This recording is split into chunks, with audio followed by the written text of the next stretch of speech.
हरे कृष्णा, जय जगन्नाथ। स्वागत है आप सबका। एकादशी व्रत बहुत ही पुण्यदायक है। ये सभी प्रकार के पापों का नाश करने वाला है।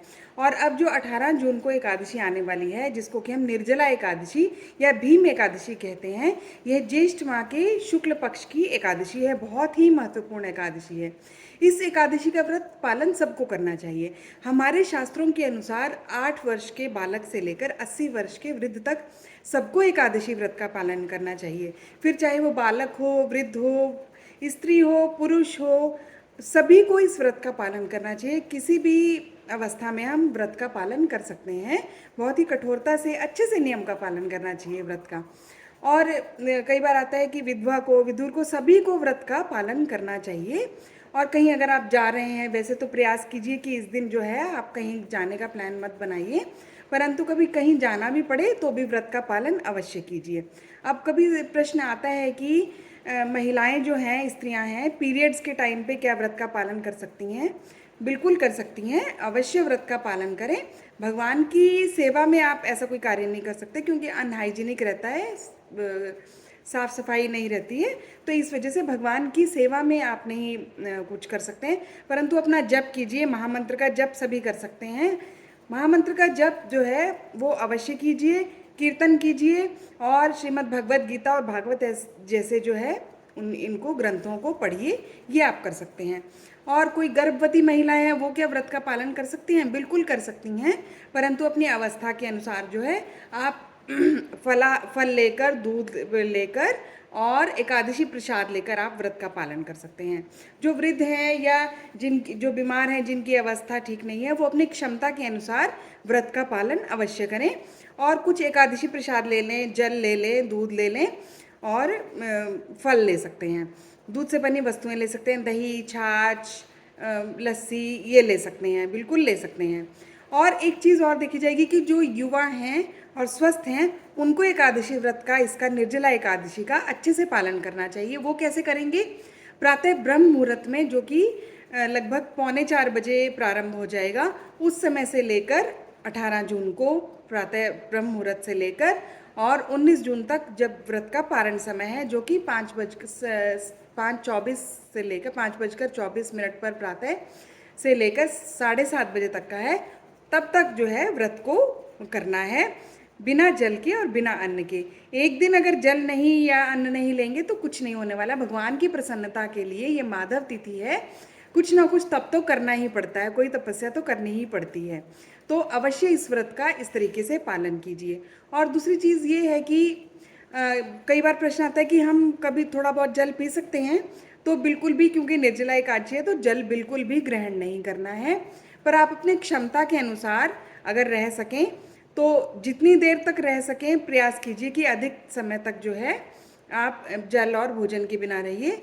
परंतु अगर शाम को आपको ऐसा लगे कि आप नहीं रह पा रहे हैं, तो आप शाम को जल या फल लेकर यह रह सकते हैं, या फिर जल ही लेकर रह सकते हैं, तो बहुत ही अच्छी बात है।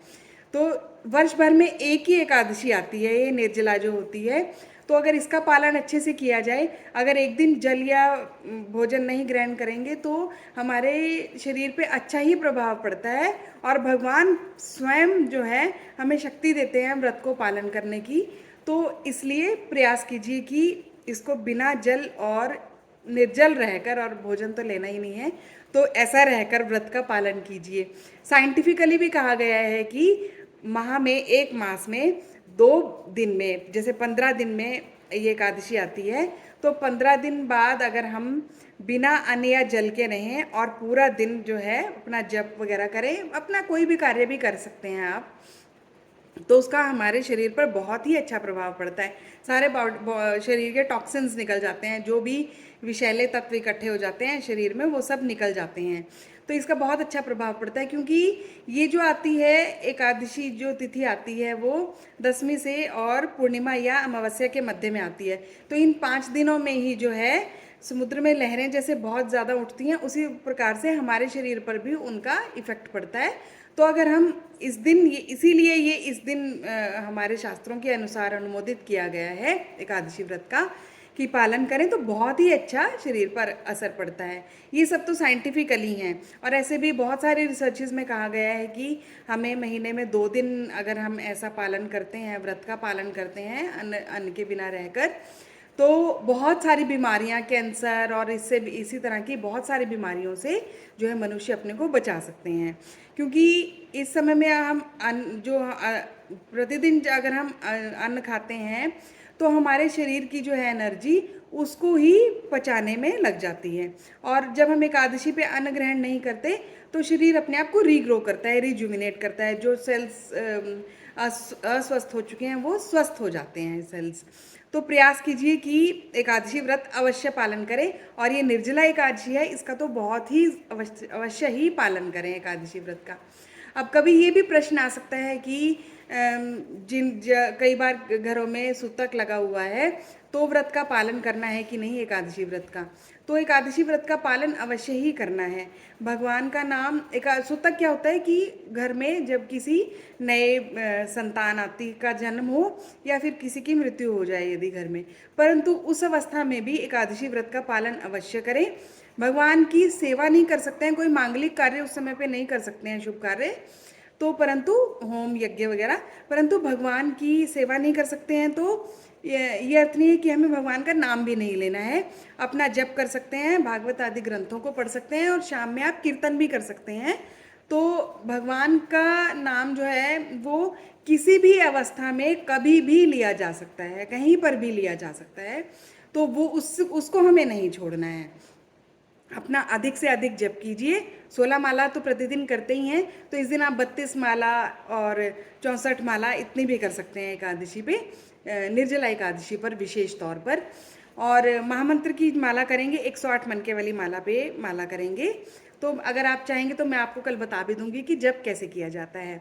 और महामंत्र का हम जप करेंगे, हरे कृष्णा कृष्णा कृष्णा हरे हरे, हरे राम राम राम हरे हरे। तो मेरा आप सबसे विशेष अनुरोध है कि आप निर्जला एकादशी व्रत 18 जून को मंगलवार को जो है उसका पालन बहुत ही अच्छे से कीजिए। देखना आपके जीवन में भी कितने सकारात्मक जो है परिवर्तन आपको देखने को मिलेंगे। एकादशी व्रत का पालन जब आप अच्छे से करेंगे और भगवान का जप तप ध्यान करेंगे तो बहुत ही अच्छा आपको लगेगा। तो अगर कोई व्रत करता हो तो आप उसको ये वीडियो शेयर कर सकते हैं और चैनल को लाइक और सब्सक्राइब कर सकते हैं। हरे कृष्णा, जय जगन्नाथ। सब पर जगन्नाथ जी की कृपा बनी रहे।